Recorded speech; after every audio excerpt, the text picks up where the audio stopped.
Hilariously, after all of Volkswagen's recent poorly thought out protestation concerning its ability to sell EVs here, thanks to our regulatory environment and allegedly third world demeanour generally, the three-pronged suppository only just now says it's rather looking forward to the new EQA coming here later this year. Go figure. Warning! This episode contains traces of nut.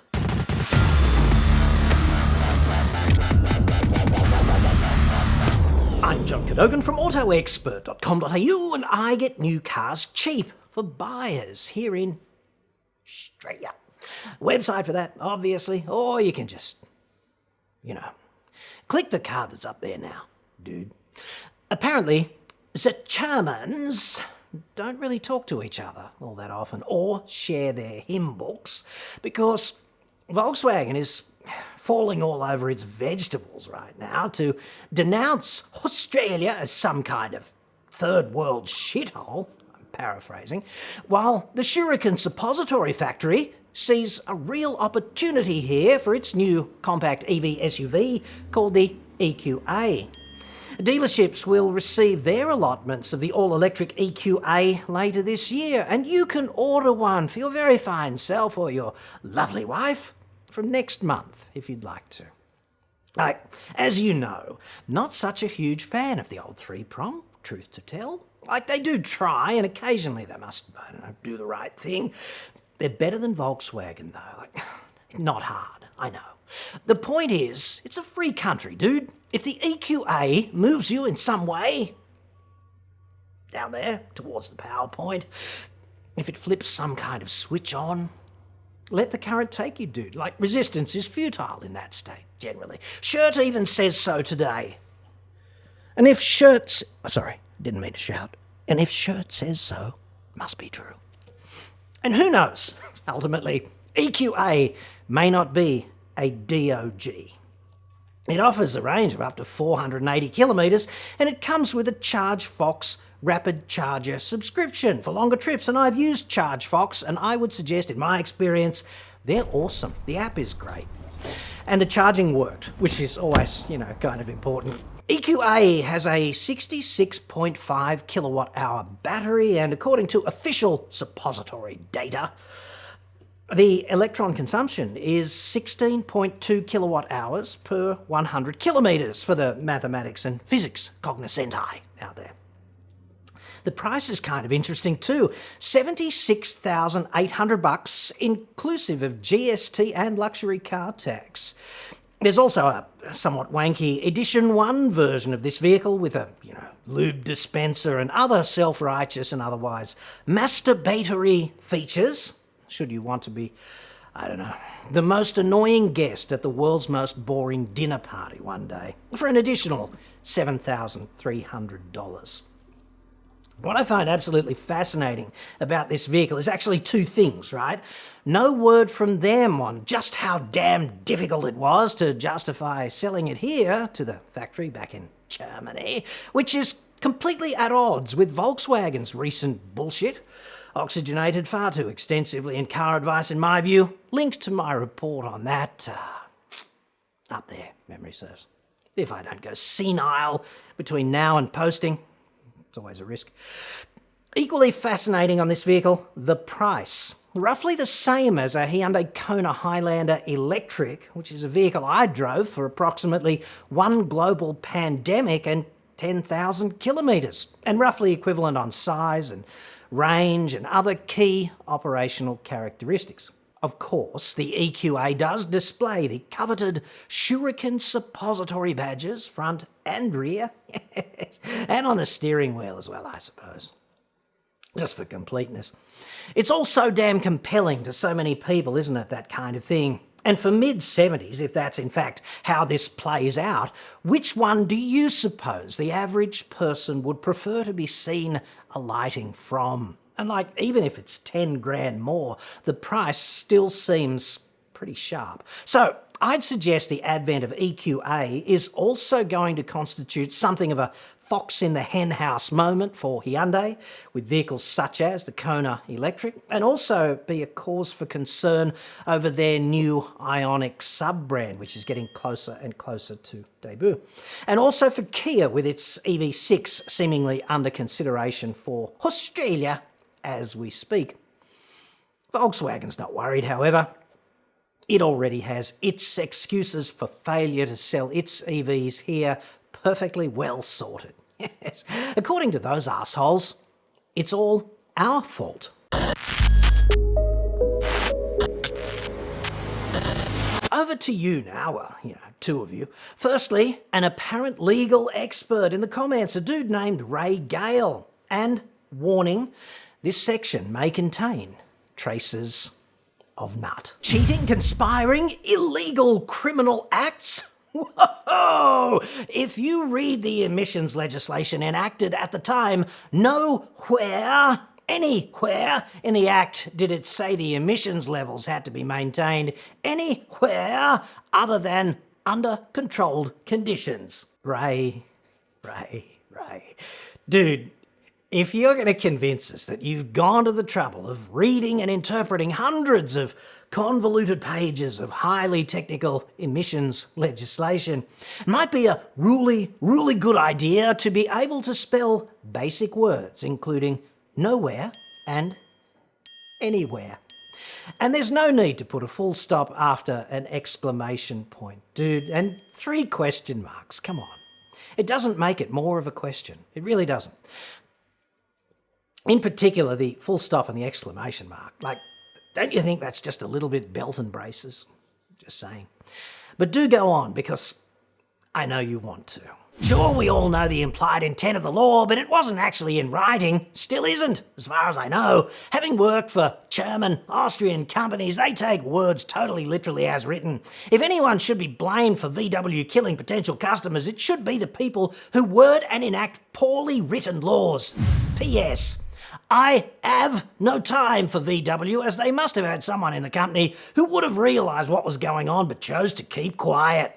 I see nothing. Most laws are in fact written down, I note, and some care is taken to provide clarity as to what the words actually mean and align them with the intent. So there's that, although I'm sure there are exceptions. As for who's to blame and the thorny issue of, quote, cheating, conspiring, illegal and criminal acts, it's a matter of fact and not at all up for debate that Volkswagen pled guilty about 4 years ago now before a US court to these criminal charges. And it strikes me that Volkswagen has a team of friggin' lawyers who stretch over the horizon, metaphorically, and a virtually unlimited budget for self-defense of this nature. And if they pled guilty, it strikes me, on the balance of probabilities, that they did not have a leg to stand on. But perhaps Ray understands the legislation and its intent better than an army of actual corporate defence lawyers. Unlikely. To Ray, I would say Volkswagen admitted its guilt on charges of conspiracy and obstruction of justice. So the thing is, right, if you plead guilty to a crime, whatever it is, murder or manslaughter or assault or theft, whatever, in this case it was 2 crimes, you get to be a proper criminal. The court finds you guilty. You are a criminal. It is no longer up for grabs at this point. If the charges include conspiracy, as they did, then you are guilty of a conspiracy. You are a criminal conspirator. That's how this works. It might surprise you to learn that I have to be very careful from time to time about what I say in these reports, because although under Australian law, companies can't sue me for defamation, individuals within them could, and companies can also sue for things like injurious falsehood. So one would not want to take too many liberties with the truth, okay? But I am on entirely safe ground with this one. Volkswagen is a criminal organisation. They've been convicted for that, and this is on the basis of being guilty of a felony within the United States. Additionally, a senior executive at Volkswagen named Oliver Schmidt was jailed for 7 years in the US for his role in Dieselgate.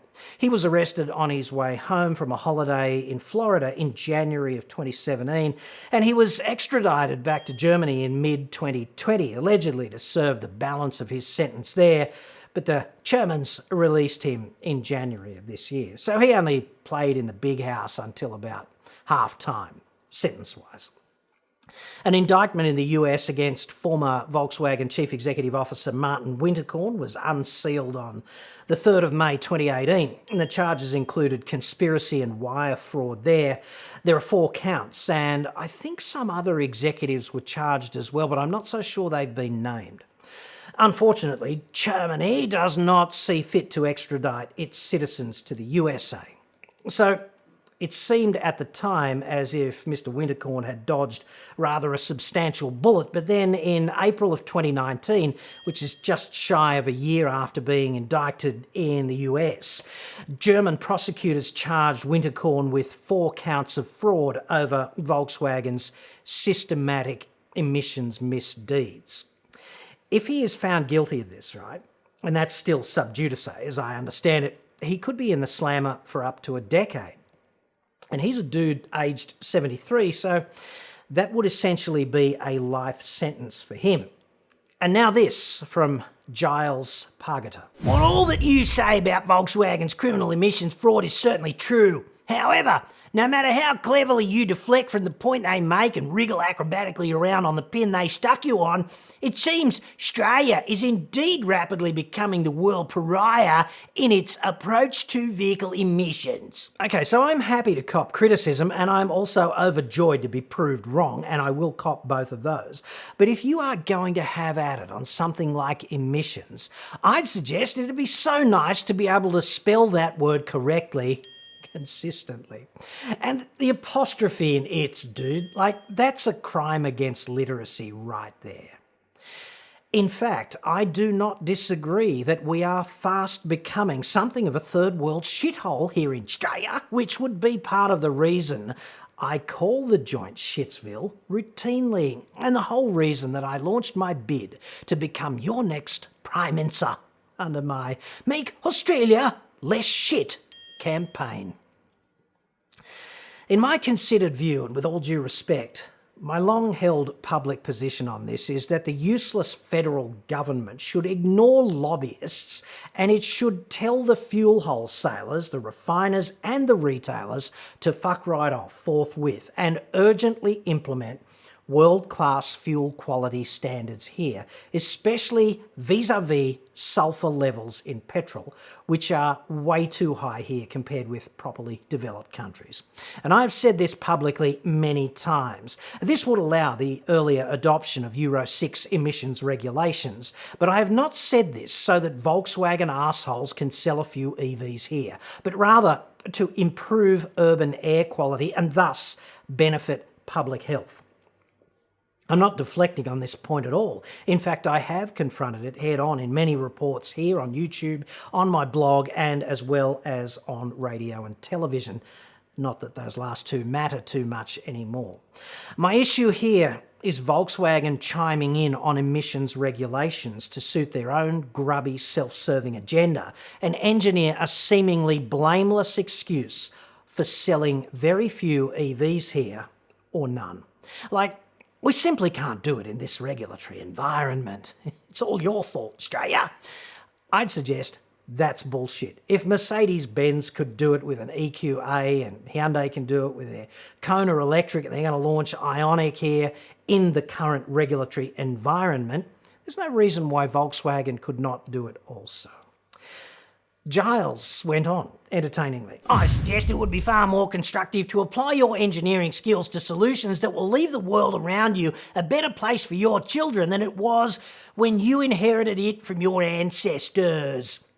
Maybe you haven't yet found a way to make money out of supplying new EVs cheap to Australians. Giles. Ancestors, dude. Ancestors. O-R-S. Every friggin' time. Like, how hard is it really with spell checker? And E.V.'S. Where does one start? Like hashtag FFS. Probably no No fucking apostrophe, dude, for fucking pluralization, ever. Apostrophes for contractions and possession. Like, here's an example. Take possession by Satan. Satan's little helper. Satan, fucking apostrophe S. Alternatively, this town ain't big enough for two Satans.